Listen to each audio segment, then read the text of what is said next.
He's insane. He's awesome.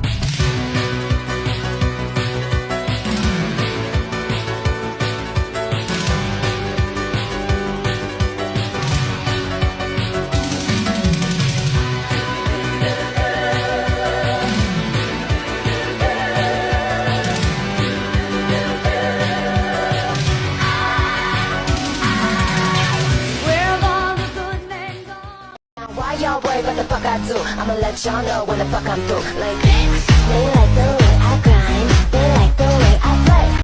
But my intentions were pure. Beth, come in here. I wasn't cheating on you.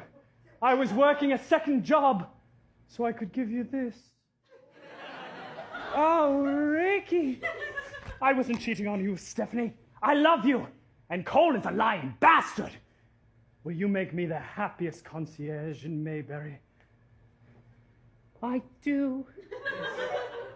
Huh. Huh. Huh. Hey! Away! That was so much stranger than a TV show.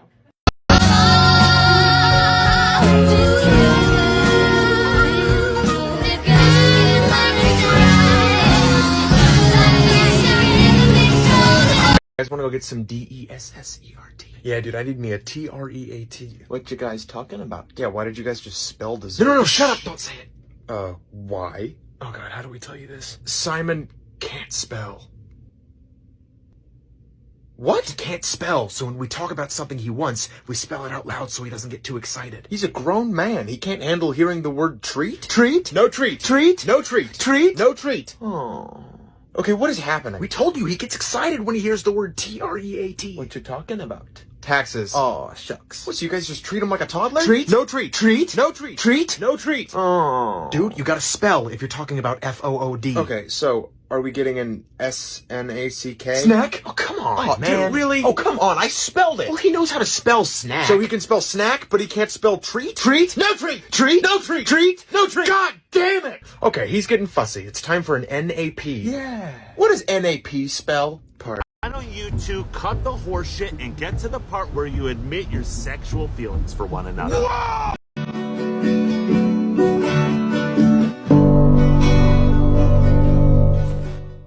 Tu l'aimes bien, non, Oliver? Tout le monde aime Oliver. Je crois qu'il t'aime bien aussi. Plus que toi. C'est ton impression? Non, c'est lui qui m'a dit. Il t'a dit ça quand?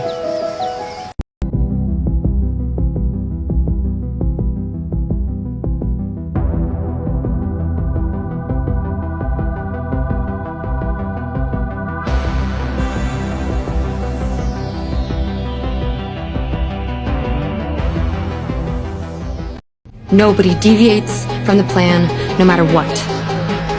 Got it? Got it.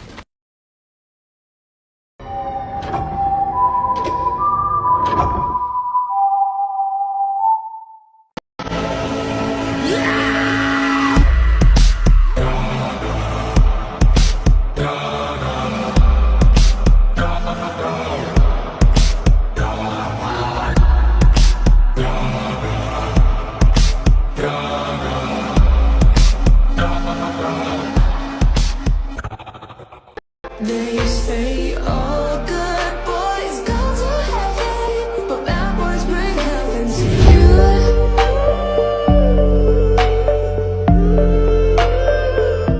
You put your mom down as a reference? Yeah. Why not? She's like super well respected. You're such a dingus. Pissed off at the food court? Alright, yeah.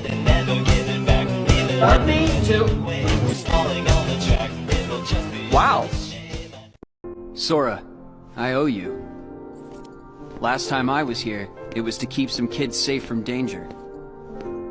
I knew somebody had to look out for them, so I decided to do it. But Riku, why didn't you let me know what was going on when we met? I'm sorry. You still needed to toughen up a little bit more on your own. You had a rough job, and if you couldn't do it, then... well, I guess my only option would have been to handle it on my own. Riku. You know what? You gotta stop doing everything by yourself. I like getting dragged into your messes. Friends want to help you out whenever they can. Sora. Forget that on my own talk. I'm sorry. You're right. And stop with all the apologizing. Come on, we've got things to do.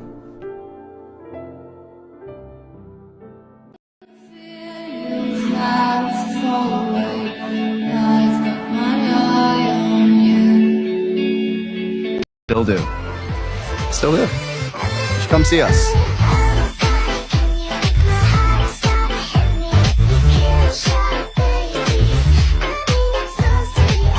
America's favorite place to cool down. Scoops Ahoy Ice Cream Shop. Ahoy. Ahoy. Ahoy. The innocence is gone. Let's not feel the karma. Let's not start a fight.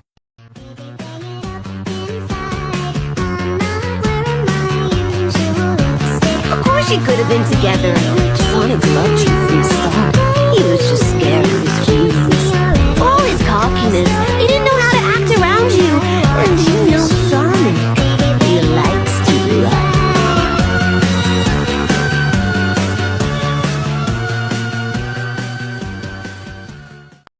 Leave me alone, Freddie Mercury! You're supposed to be dead! So you think you can show me and spin? No, leave me alone! She sounds amazing, doesn't she? What, because calling all of Eddie's friends is an emergency? Correct! Do you want me to strangle him, or do you want to do that? We could take turns.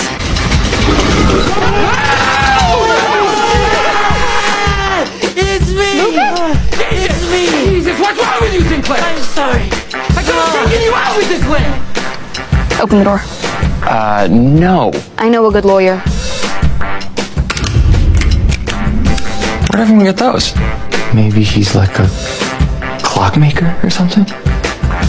Think you cracked the case, Steve? I just can't stand to see those dull eyes of Eddie's break again. I really, really can't. At least he can drink himself into feeling better. Drive a stake through his heart, if he even has a heart. A steak, is he like a vamp?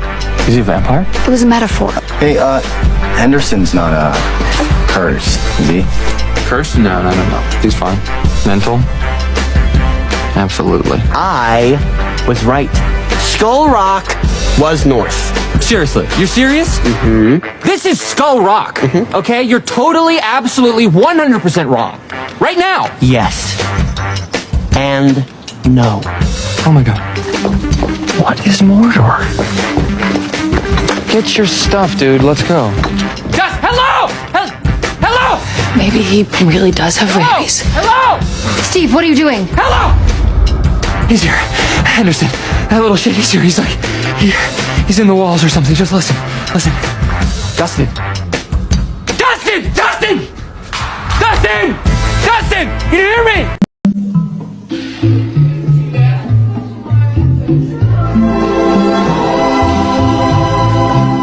Can you hear me? Come on, Barbie, let's go party.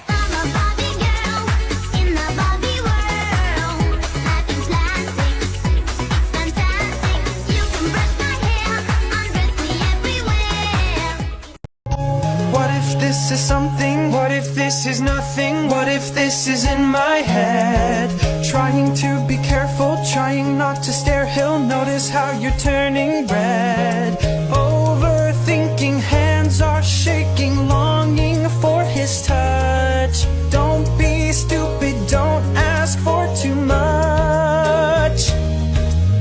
What if this is something? What if this is nothing? What if this is in my head? I've done it all before, right as I'm feeling sure he'll look the other way instead. God, he's hot and perfect. You're not good enough for him.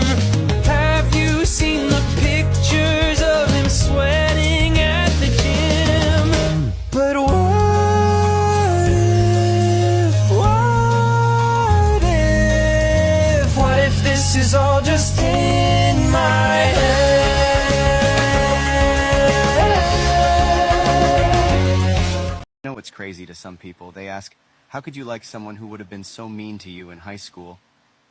And the truth is, they're right, he would have.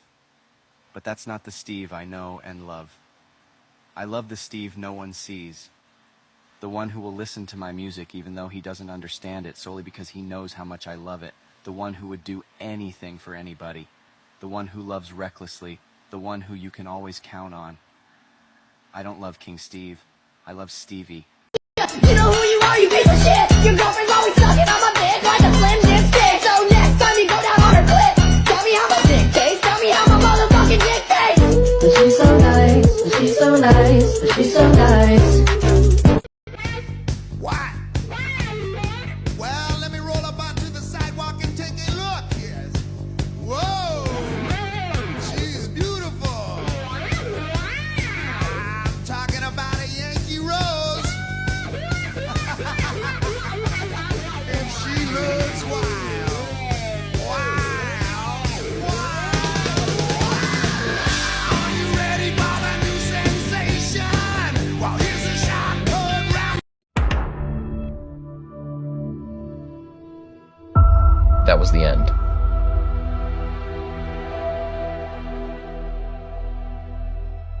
The end of all that we loved and knew.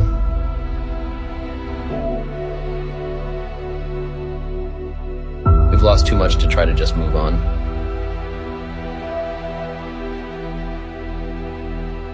The guilt for what was happening weighed on us more and more every day.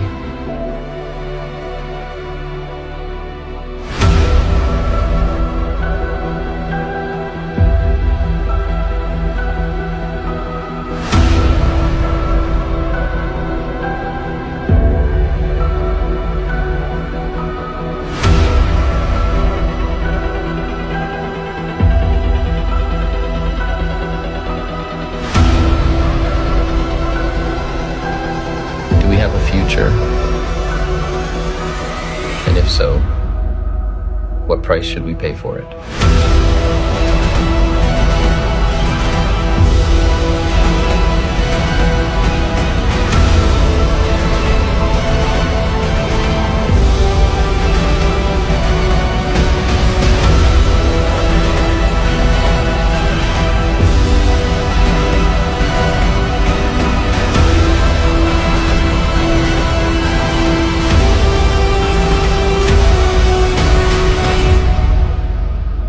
And does it all have an end?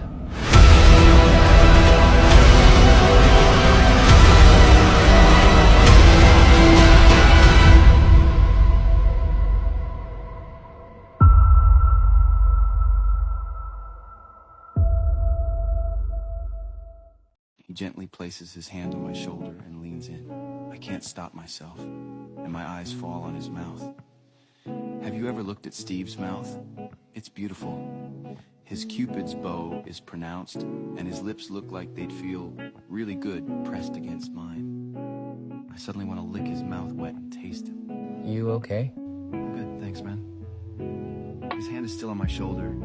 He should be pulling it off now, but he's not. He's taking everything I have to not step into him, pull him against my chest, and kiss that spot on his neck that begs to be bitten. It only took a few hours, and I'm infatuated with this man. That's dangerous. He's dangerous. I think I should go home. It was fun, Harrington. Thanks for being cool. You sure? You can stay. Everyone's crashing here tonight. You're welcome to, too, if you want. Robin's gonna be in the guest room, and the kids usually crash down here, but you can have my room if you want. I can't stop the chuckle because Steve is offering me his damn bed. Fuck is he biting his lip, this bastard? Oh God, I really need to get out of here. Those pretty little lips. I lower my gaze and try and move past him, but he doesn't move at first. Hey, if you ever want to hang out or something, let me know. Us? Like you and I hang out? I'm still betting I walked through an alternate dimension earlier. This is further proof. You shouldn't even be here. You know what happened, you just can't admit it. Oh, so now it's my fault. Is that what you expect me to say, Steve? Yeah, even with it standing right in the face, you can't admit it. You just can't admit that you're wrong. Look, I'm sorry. I'm a total butthead. Still your favorite, though. Isn't that right, Stevie? Oh my God. Can you be serious for once? Can't promise, big boy. I'm here to do something stupid. I'm stupid, do me. I see you, you're walking across the campus. Cool professor studying. I said that out loud. For the money, 2 for the show. 1 for the money, 2 for the show. 1 for the money, 2 for the show. Where the cool kids Shit.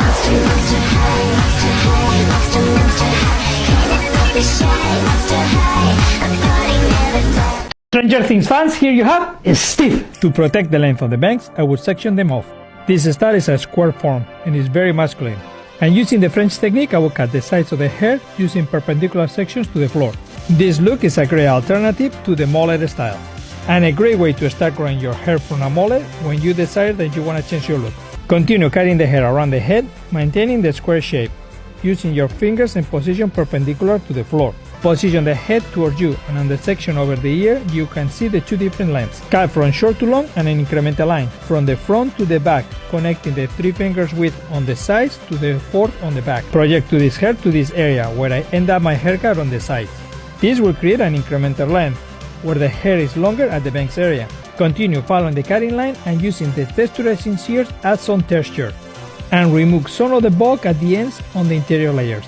My objective now is to reproduce the finished look of Steve on the picture of the iPad. As you all know, my favorite part. Using the blow dryer with the air power on low and my fingers as a tool, I will shape and mold this hair. In reality, you won't need to do much to style this hair. It has a strong shape. If your hair is super straight, you might need a perm with white rods to achieve this look.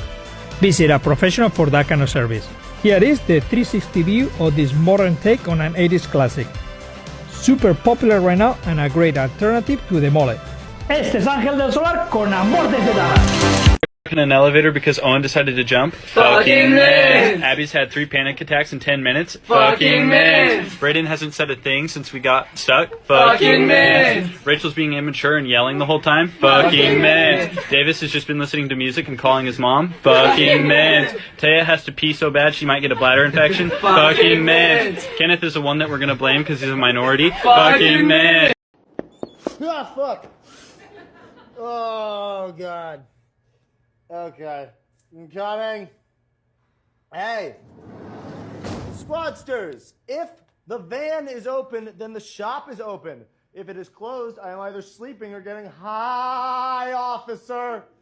This is a completely legitimate business operation I run here, okay? I have a permit from the city of Venice to park my van on the boardwalk. It is expired, but I have it.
And only grown-ups have babies.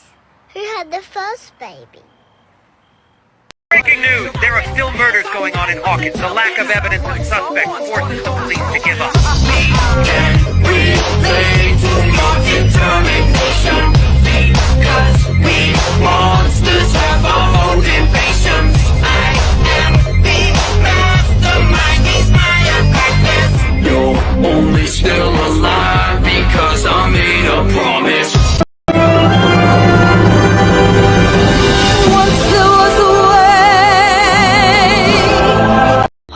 Eddie. You're the only one that ever calls me that, Joe. Teddy. What does Amy call you? My lord. Say there's this person you pass in the hall every day. You've known him since 7th grade. You're used to thinking about him in a certain way. From the persona that he displayed. And then something changes. And he changes. From a guy that you'd never be into a guy that you'd kind of be into. From a guy that I'd never be into a guy that I kind of be into. Is he worth it?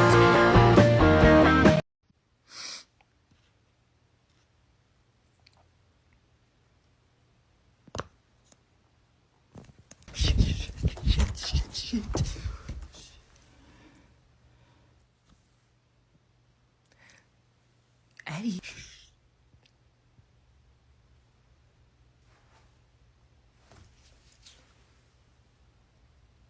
Harrington, are you wearing glasses?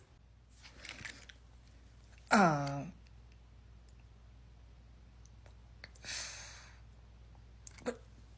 are you doing in my house? Kids and I were playing Jailbreak. They were gaining on me fast, man. Needed somewhere to hide. I was in the neighborhood. The glasses. Hand them over. What? No. You're not. No! Steve.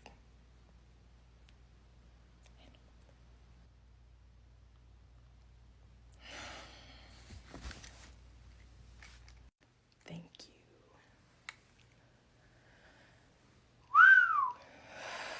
Wow, Steve. You are blind. Give them back, man. Come on. Oh, these? Oh, you want them back? Oh. What? Eddie. You're gonna have to catch me, Stevie. God. Come on. I swear, if anybody hears about this, we're dead. That isn't gonna work, Davis. Oh, really?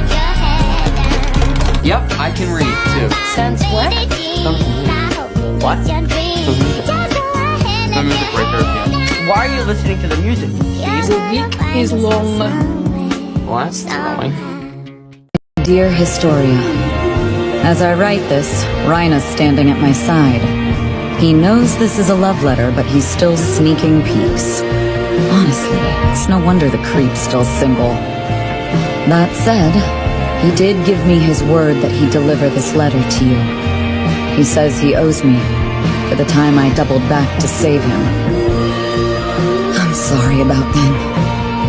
I never would have imagined myself choosing those two for you. I'm going to die soon, but I'll die without regrets. Or that's what I'd like to say. Truth is, I do have one. It's that I never got to marry you. With love, Ymir. You told me to buy a pony, but all I wanted was you. I was too young to be singing the blues.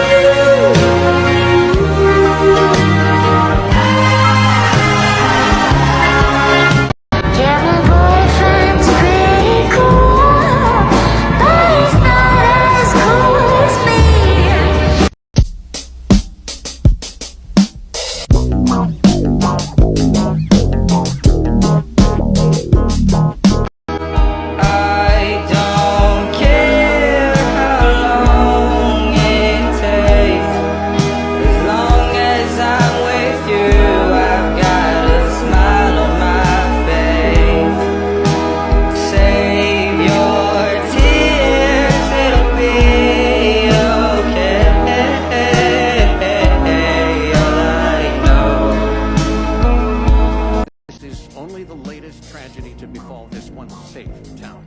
Most recently, a string of high school students were killed in a series of ritualistic murders which have been linked to a local satanic cult known as Hellfire. Eddie Munson, the leader of this cult and prime suspect in the murders, has been missing and is presumed dead. Now for the fun part.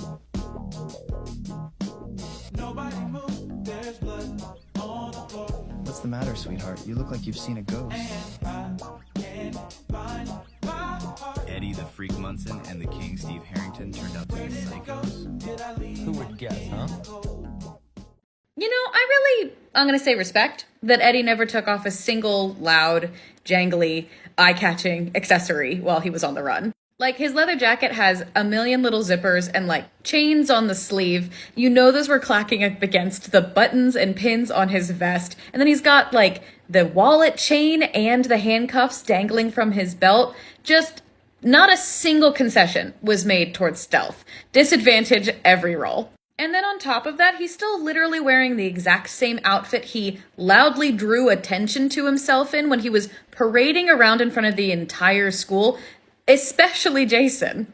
And I know that a lot of this was probably the script being written before the costume was set, and then COVID meaning that there wasn't a lot of, like, space to rewrite on the fly, but in the narrative, it really makes it feel like he just has no sense of what he's wearing. Like, first of all, asking Max for a bandana when he has one in his pocket, and then covering his face, but not the Hellfire shirt, and then never zipping his leather or flak jackets when he's facing monsters he watched be flesh-eating. It just feels like there were a lot of places where it would have made sense for Eddie to change what he's wearing. I know it's iconic, but, like, it's weird. And what's killing me is that there's a perfect opportunity in the middle of the season when they're bringing him food for Steve to bring him a change of clothes. It genuinely would have made narrative sense for Eddie to grumpily throw his hair up in a messy bun and put on one of Steve's prettiest acid-washed jeans and polo combinations. They literally could have had, like, an impromptu panic moment of swapping clothes when they're leaving the right side up Skull Rock. Like,